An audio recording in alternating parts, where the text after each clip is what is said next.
Hello बच्चों, welcome to boom academy. आज हम लोग बच्चों मिरर फार्मूला का डेरिवेशन देखने वाले हैं। दोनों केसेस के लिए, कॉनकेव एंड कॉन्वेक्स के लिए। आप लोगों को ये भी बताऊंगा यहाँ पर कि कैसे साइड बाय साइड अच्छे पॉइंट जो होते हैं उन्हें लिखना होता है बोर्ड्स पॉइंट ऑफ व्यू से, ताकि आप लोगों के जो नंबर हैं वो ना कटे। ठीक है, आइए हम लोग कंटिन्यू करते हैं। देखिए, मैंने यहाँ पर मिरर फार्मूला के बारे में थोड़ी से लिख रखा है। आप लोगों से कई बार जैसे बोर्ड्स में लिखने जा रहे हैं तो थोड़ी से एक डिफिनीशन बनाना पड़ता है कि भाई हम लोग ये लिख दें, जिससे कि थोड़ी जो टीचर्स है वो भी पढ़ें, लैंग्वेज पढ़ें कि क्या लिखा हुआ है। आप मैथ लिख देंगे तो वो थोड़ी ज्यादा सुटेबल नहीं लगता है। तो आप लोग क्या करेंगे, पहले ऐसे लिख देंगे मिरर फार्मूला, फिर बाद में लिखेंगे the mirror formula is an equation that relates the object distance, image distance and focal length of the spherical mirror. Spherical mirror आप जैसे बोलेंगे वैसे ही कॉनकेव और कॉन्वेक्स दोनों सेम चीज आ गई। ठीक, स्फेरिकल मिरर बोलते ही। ठीक, फिर इसके बाद आप थोड़ी लैंग्वेज और ऐड कर सकते हैं। फिर आप लिख सकते हैं मिरर फार्मूला क्या होता है, 1/v equal 1/f equal to 1/b plus 1/u। फिर आप लोग ये बता सकते हैं u v f क्या है, वही यहाँ पर बताया गया है। और इसके बाद अब आप आएंगे मेन पार्ट पे जो डेराइव करना होता है। ठीक है, आइए कंटिन्यू करते हैं। तो देखिए, जब भी आप डेरिवेशन स्टार्ट करेंगे उससे पहले ये लैंग्वेज जरूर आपको लिखना है, बोर्ड्स के लिए बहुत इंपॉर्टेंट है। यहाँ पर मैं जो मिरर फार्मूला डेराइव करने जा रहा हूँ वो फॉर कॉनकेव मिरर है, आप लोग देख सकते हैं यहाँ पर साइड में। ठीक है, consider the object, object O को कंसीडर करना है, प्लेस एट डिस्टेंस यू, ये आप लोगों को लिख देना है, फ्रॉम द पोल पी। मैंने ऑलरेडी आप लोगों को बताया हुआ है कि ऑलवेज हम लोग जो साइन कन्वेंशन है वो पोल से ही लेते हैं। जो भी डिस्टेंस मेजर करते हैं वो पोल से ही मेजर करते हैं। साइन कन्वेंशन अगर लेते हैं तो पोल से लेफ्ट साइड वाली चीजों को हम लोग नेगेटिव और राइट वालों को पॉजिटिव। और जो हमारा पॉजिटिव साइन कन्वेंशन है वो इंसिडेंट रे के डायरेक्शन के अलोंग माना जाता है। ये ऑलरेडी आप लोगों को मालूम होगा, अगर नहीं मालूम है तो मैंने यहाँ बोल दिया। ठीक है, चलिए आगे बढ़ते हैं।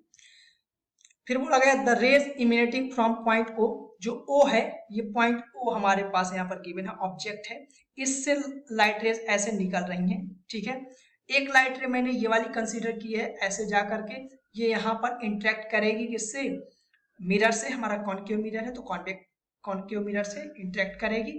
और इंटरेक्शन, आफ्टर इंटरेक्शन ये क्या करेगी, ऐसे रिटर्न होगी। कैसे रिटर्न होगी, लॉ ऑफ रिफ्लेक्शन यहाँ फॉलो करेगी। ये एंगल ऑफ जो हमारे पास इंसिडेंट है वही एंगल ऑफ रिफ्लेक्शन होगा। लॉ ऑफ रिफ्लेक्शन यहाँ पर फॉलो करेगी, पॉइंट क्या करेगा, लॉ ऑफ रिफ्लेक्शन जो होता है वो फॉलो होगा। ठीक है, फिर ये इसके बाद यहाँ पर आती है प्रिंसिपल एक्सिस से मिलती है। अब देखिए, एक दूसरी लाइट रे मैं यहाँ से कंसीडर कर ले रहा हूँ, डिफरेंट कलर यहाँ पर यूज कर ले रहा हूँ ताकि आप लोगों को क्लियरिटी रहे। एक लाइट रे यहाँ से ऐसे जाएगी और ये जो प्रिंसिपल एक्सिस से लाइट रे जाएगी पैरेलली। आप लोगों को मालूम है कि प्रिंसिपल एक्सिस से जा रही मीन्स नॉर्मली इंसिडेंट करेगी कहाँ पर, इस पॉइंट पी पर।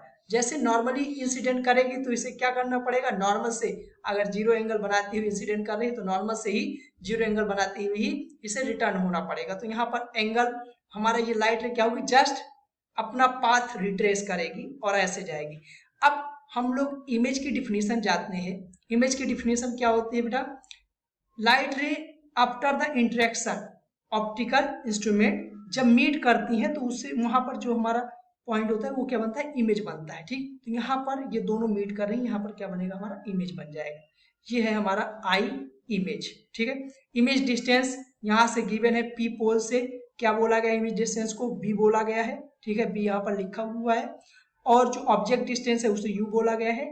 आर जो है रेडियस ऑफ कर्वेचर है। ठीक है, यहाँ पर लिखा है देखिए, C is the centre of curvature of the concave mirror. Concave mirror के लिए ड्राइव कर रहे हैं तो कॉनकेव मिरर हमने ले लिया है। इसे हम लोग कैपिटल आर कर लेते हैं। ठीक है, कैपिटल आर हमने ऑलरेडी किया हुआ है तो इसीलिए कैपिटल आर कर लिया, और कोई वजह नहीं है। चलिए आइए आगे बढ़ते हैं। अब देखिए, ध्यान से देखिए, रिलेशन निकालना है तो मुझे यहाँ पर क्या करना पड़ेगा, कुछ नहीं, मैं ट्रायंगल लेता हूँ, अल्फा बीटा गामा में एक रिलेशन फाइंड आउट करूंगा। उस अल्फा बीटा गामा में जो रिलेशन आएगा वहां से मैं कोशिश करूंगा जो मेरा थीटा है वो एलिमिनेट हो जाए, और थीटा एलिमिनेट करने के बाद जो हमारे पास फाइनल एक्सप्रेशन बचेगा उसी में रिलेशन निकल आएगा। आइए देखते हैं। मैं यहाँ पर ये एंगल मान ले रहा हूँ अल्फा, ये वाला एंगल है हमारा बीटा, और ये एंगल है गामा। ट्रायंगल ले रहा हूं, triangle O Q and C. Triangle O Q C में आप क्या देखेंगे, ओ क्यू, इस पॉइंट का नाम क्यू रखा है ना हमने, ओ क्यू सी में आप देखेंगे जो बीटा है ये एक्सटीरियर एंगल है, ठीक है, अल्फा और ये थीटा हो गया हमारा, ठीक। तो alpha plus theta equal to क्या हो जाएगा, बीटा। आप लोग ऐसे साइड में लिखेंगे, ठीक है, लिखोगे फ्रॉम एक्सटीरियर एंगल प्रॉपर्टी, ठीक, ऐसे आप लिखेंगे जरूर, यही नंबर देंगे, ठीक। इसके बाद मैं ट्रायंगल थोड़ी नीचे लिख ले रहा हूं, ऊपर ज्यादा हो जाएगा, दिखेगा नहीं, ठीक है। ट्रायंगल यहां पर लिख ले रहे हैं, C Q U, C Q U. आप ट्रायंगल देखिए, इसमें आप देखेंगे जो गामा है वो इस ट्रायंगल सी क्यू यू का एक्सटीरियर एंगल है, तो हम लोग यहाँ पर भी एक्सटीरियर एंगल प्रॉपर्टी लगा देंगे। क्या लगाएंगे, गामा इक्वल टू हो जाएगा बीटा प्लस थीटा, यहाँ पर लिखेंगे फ्रॉम एक्सटीरियर एंगल प्रॉपर्टी, ठीक है, ये फ्रॉम एक्सटीरियर एंगल प्रॉपर्टी है। अब देखिए मैं क्या करता हूं, इसे बोल देता हूं इक्वेशन 1 और इसे इक्वेशन 2, 1 और 2 को ऐड कर लेते हैं। नाउ एडिंग इक्वेशन 1 एंड 2, जैसे 1 और 2 को ऐड करेंगे तो हमारे पास क्या आ जाएगा, यहां से आ जाएगा alpha plus theta plus gamma equal to, आप लोग इक्वल के नीचे इक्वल लिखेंगे, ठीक है, equal to theta plus beta. यहां से ये क्या हो जाएगा हमारे पास, थीटा थीटा कैंसिल आउट हो जाएगा, और बीटा क्या आ जाएगा हमारे पास, alpha plus gamma equal to क्या आ जाएगा, बीटा आ जाएगा, alpha plus gamma equal to beta. इसे इक्वेशन आप बोल दीजिए 3rd, और इसे ऐसे पेंडिंग रखिए, ठीक है। अब आइए इधर देखते हैं, हम लोगों ने अल्फा और बीटा में रिलेशन, गामा में रिलेशन फाइंड आउट कर लिया। रिलेशन के बाद यहाँ पर एक इंपॉर्टेंट चीज और है, वो ये है, यहाँ ध्यान से सुनो, मैं ये जो मेरे पास क्यू पॉइंट है, यहाँ से अगर मैं नीचे परपेंडिकुलर ड्रा करता हूँ, ये क्या है मेरा परपेंडिकुलर, तो यहाँ पर कोई पॉइंट मिलेगा, ये मैं इसे बोल देता हूँ पी डैश, ठीक है। अब इस पी डैश को ध्यान से सुनो, ठीक, मैं एक चीज अज्यूम करने वाला हूं जिसे हम लोग बोलते हैं, ये जो रे है, ये जो रे ले रहे हैं हम ऑब्जेक्ट के लिए, ये अगर मैं मानूं पैराएक्सियल रेस, ठीक है, ये अजम्पशन है, अजम्पशन है, ठीक, ये आपको कंसीडर करना है ध्यान से, अजम्पशन फॉर पैराएक्सियल रेस, ये मानो, और आप लोगों को ये पैराएक्सियल रेस बोल दो, या इसे आप बोल सकते हैं और स्मॉल अपर्चर। अपर्चर क्या होता है, देखिए जो हमारा मिरर का रिफ्लेक्टिंग पार्ट होता है उसे हम लोग, रिफ्लेक्टिंग पार्ट का जो डायमीटर होगा, पूरा पूरा जो रिफ्लेक्टिंग पार्ट है उसे हम लोग क्या बोलते हैं, अपर्चर बोलते हैं, ठीक है। तो इसका अगर अपर्चर बहुत छोटा हो जाए तब भी सेम ही चीज है, और alpha beta gamma tending to 0 हो जाए तब भी सेम ही चीज होगा। तो इससे क्या होगा, ध्यान से सुनिए, जैसे ही अपर्चर छोटा या पैराएक्सियल रेस, पैराएक्सियल रेस ऐसी रेस होती हैं जो प्रिंसिपल एक्सिस के पैरेलल आती हैं, लगभग पैरेलल, मतलब इतने पास से आएंगी, बिल्कुल ऐसे आएगी लाइट रेस, ऐसे बिल्कुल पास से, ठीक है, उन्हें हम लोग पैराएक्सियल रेस बोलते हैं। अब देखिए जैसे लाइट रे यहाँ पर आएगी तो आप क्यू पॉइंट जो है, ये जैसे यहाँ पर अगर परपेंडिकुलर क्यू से ड्रा करोगे आप तो कहाँ जाएगा, लगभग टी पॉइंट पर ही जाएगा। इसीलिए हम लोग ये जब कंडीशन लगाते हैं तो ये बोल सकते हैं कि जो हमारा क्यू पी डैश है, क्यू पी डैश वही सिमिलर क्या हो जाएगा, क्यू पी के बराबर हो जाएगा, ठीक है। क्यू पी डैश क्या हो जाएगा बेटा, QP के बराबर हो जाएगा। ये हम कब मान सकते हैं, जब ये वाला जंक्शन माने फॉर पैरा एक्सियल रेस और स्मॉल अपर्चर, तभी ये मान सकते हैं। अगर हम ये चीज मान रहे हैं तो देखिए अब मैं यहां से अल्फा लगा लूंगा। नेक्स्ट पेज पे चलते हैं, लिखते हैं ट्रियंगल